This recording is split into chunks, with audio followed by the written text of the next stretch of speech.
Number 1. The Red Death. Let's talk about the Red Death. The worst case scenario of Batman going kinda crazy. You know how Batman's all about prep time, gadgets, and willpower because he's just a normal guy? Well, what if he decided to stop playing fair and say, you know what, I need super speed? That's exactly what happened in Earth 52, where Batman desperately hijacked the Speed Force like a 10-year-old stealing his older brother's car. At that time, Bruce lost all his Robins, and instead of processing his grief like a regular billionaire, he decided to go full-on mad scientist. He begged his universe's Flash for speed powers, got shut down, obviously, and responded by knocking Barry out, chaining him to the Batmobile, and flooring it straight into the Speed Force. The outcome was a terrifying fusion of Bruce's brain and Barry's speed, with poor Barry trapped inside his body like an unwilling co-pilot. Yikes. Now, powered by the unholy speed, the Red Death becomes a one-person extinction event, slaughtering Gotham's rogues and whipping up speed storms that aged people into dust. But guess what? He still couldn't save his dying world, even with all that power. That's when the Batman who laughs, basically Batman mixed with the Joker, yes, it's as bad as it sounds, and we'll get to that, swoops in with promises of purpose through destruction. Long story short, the Red Death went on a rampage, but karma, luckily, struck back. A blast of positive energy turned the tables, letting Barry take control again, only for him to, explode. Now, before we move on to the next variant, a real quick ask that if you're new to the channel or haven't subscribed yet, take a second to hit that subscribe button now so you don't miss these weird deep dives.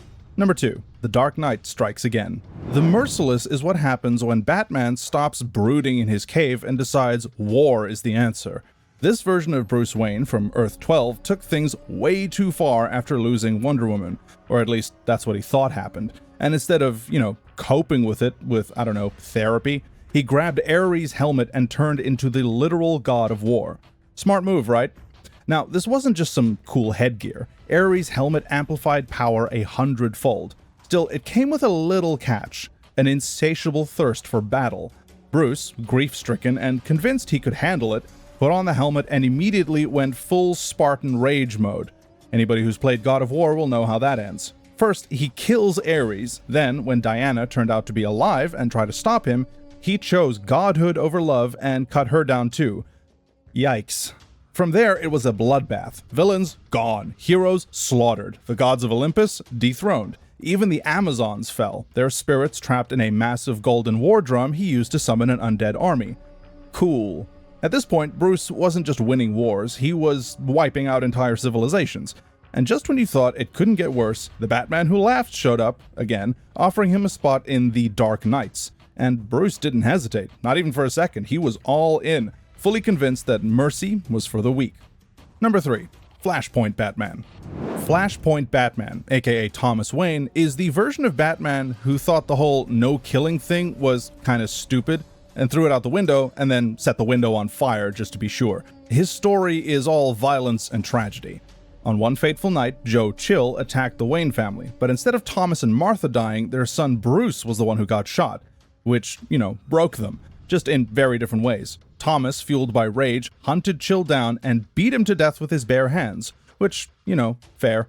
Meanwhile, Martha lost herself completely, carving a twisted smile onto her face and becoming that timeline's Joker. I imagine Arthur Peck took that one personally. Thomas became Batman, but not the brooding detective his son could have become.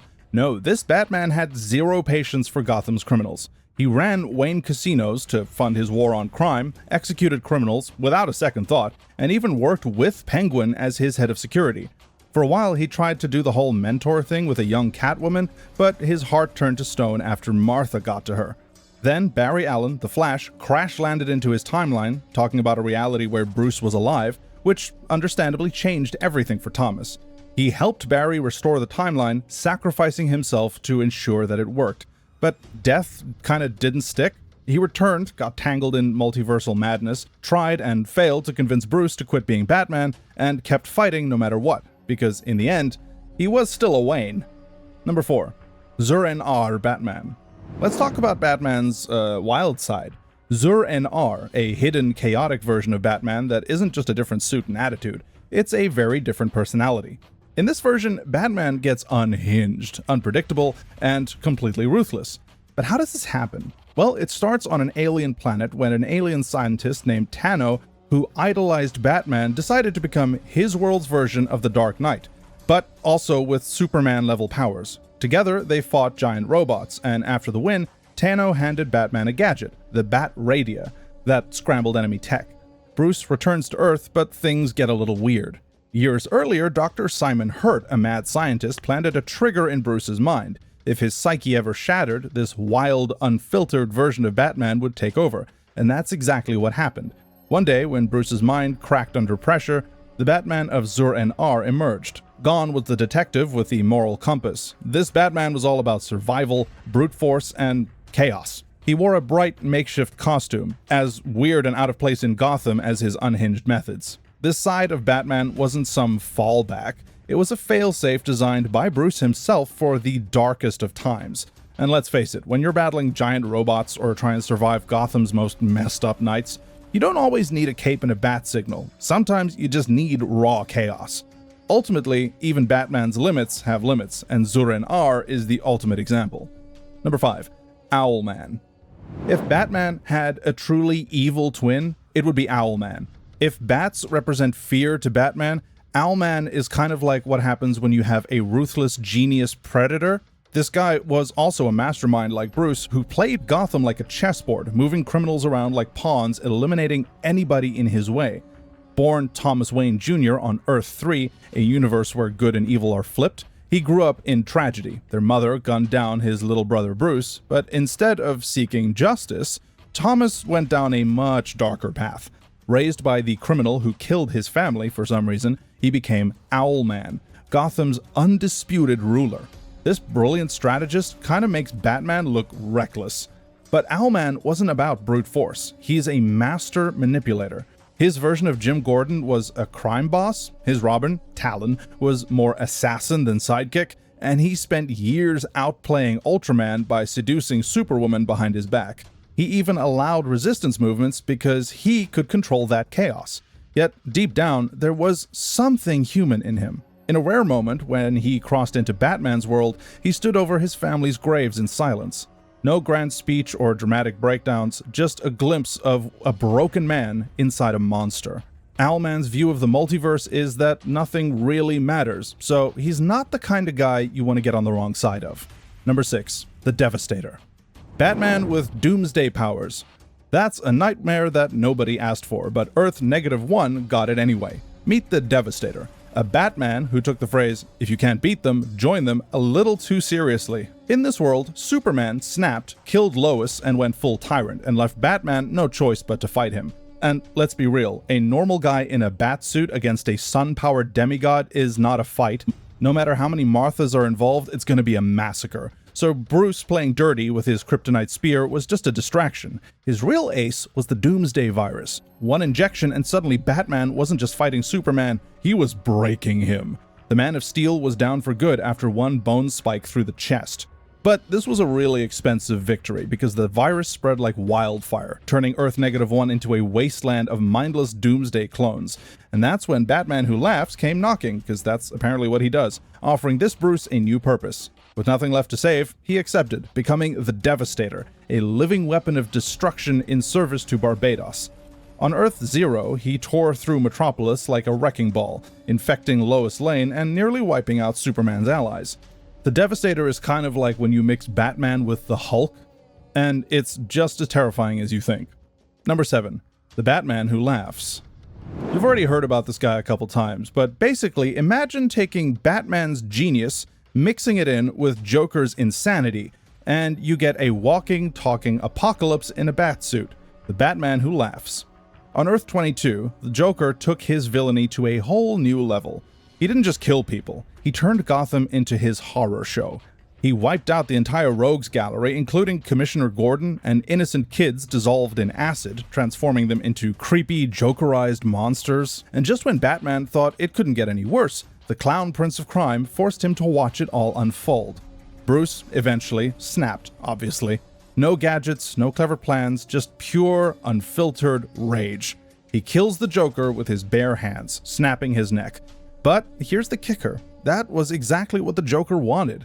His corpse released a weird toxin, infecting Bruce and twisting his mind into something way, way worse than the Joker. Enter the Batman Who Laughs, a version of Batman with all of Bruce's skills, but none of his restraint. He didn't just break bad, he burned his moral code down.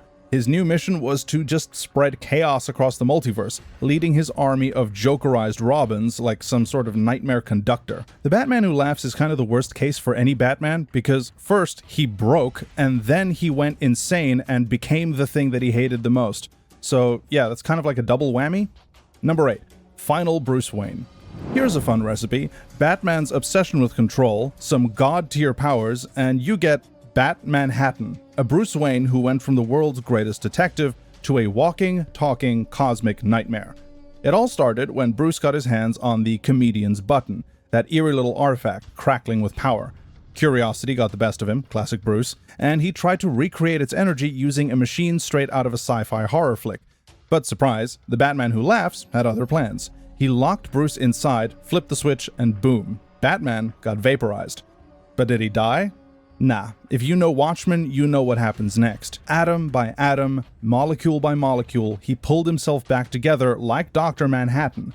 Only problem, before he could fully flex these new god powers, the Batman Who Laughs struck again, lobotomizing him and turning him into a glorified superweapon. For a while, Bat-Manhattan was the secret ace up the sleeve of the dark multiverse. And then things got even crazier. He got mind-swapped with the Batman Who Laughs, creating a being with infinite power, zero morals, and a real hard-on for chaos. Bat-Manhattan was a cosmic powerhouse with reality-warping abilities, time manipulation, and enough energy to just dust entire planets. So, was he actually in control of any of that? Either way, he was proof of one thing: the dark multiverse is the worst location for an Airbnb. And that's our list of evil Batman variants. So, which one's your favorite? Did we miss any? Let us know in the comments below, and don't forget to like and subscribe for more deep dives in strange lore. See you in the next video.